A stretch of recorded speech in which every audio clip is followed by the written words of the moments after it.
First be a woman. First be a woman. Take a seat, get your coffee, we gonna talk.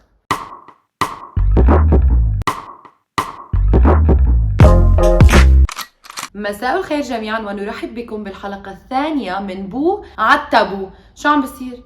يعني المرة بس بتطلع مثلا من بيت بيها كبنت، بعدين بتصير زوجة، بعدين بتصير ام. ما في شي بهالسايكل اوف لايف خاصه بس فيها، لازم تكون تابعة لحدا تاني.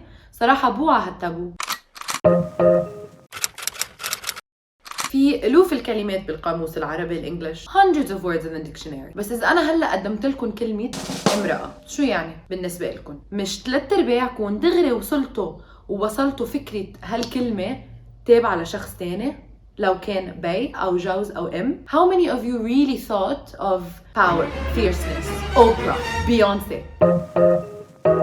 كم واحد منكم بيوصل كلمة woman أو امرأة لشخص تاني because she's a caregiver, she's a responsibility taker.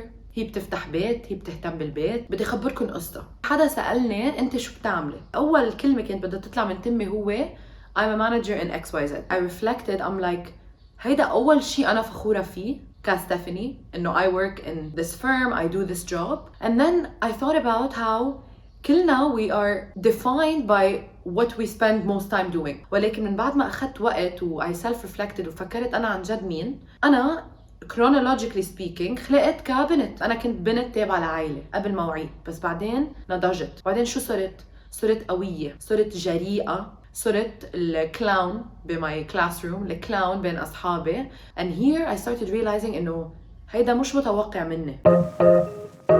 فمن عمر صغير بلشت اوعى على الفكرة انه البنت لازم to follow in the steps يلي مكتب لنا اياها، انه لازم تكوني quiet ولازم تكوني elegant وما لازم كتير تعبري عن رأيك.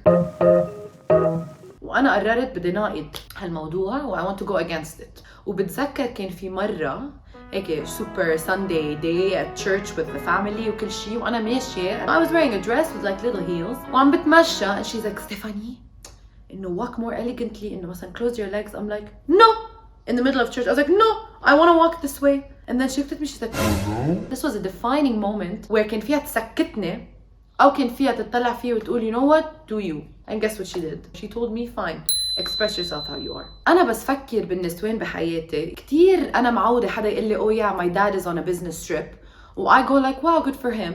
بس يقولوا لي my mom is on a business trip، في شي بالعقلية بيقول why does it feel different؟ ليه نحن معودين إن الرجال يكون عنده كل هالبزنس تريبس ويضل مسافر وفوكس on his own thing غير دوره كأب بالمجتمع وببيته، ولكن نحن بعد ما كتير تعودنا على الفكرة إنه الامرأة فيها تعمل نفس الشيء، إنه هاملة ولادها هيدي ما عم تعطيهم وقت، ليكوا وين مسافرة، مين قاعد مع ولادها، بيت جوزها معقول ما قعدته بالبيت. شو هالستيغما يلي نحن عايشين فيها؟ شو هالتابو يلي نحن عن جد مصدقينه إنه لأنها امرأة ما فيها تعمل هيك؟ ليه نحن بنوصل قوة المرأة بضعف بالمنزل؟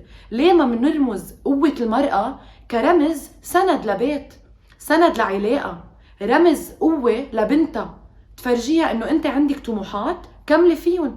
We're still being shamed انه انت مرأة ما فيك تعملي قد الرجل، ما فيك تكوني قد الرجل، عيب لانك زوجة، لانك ام.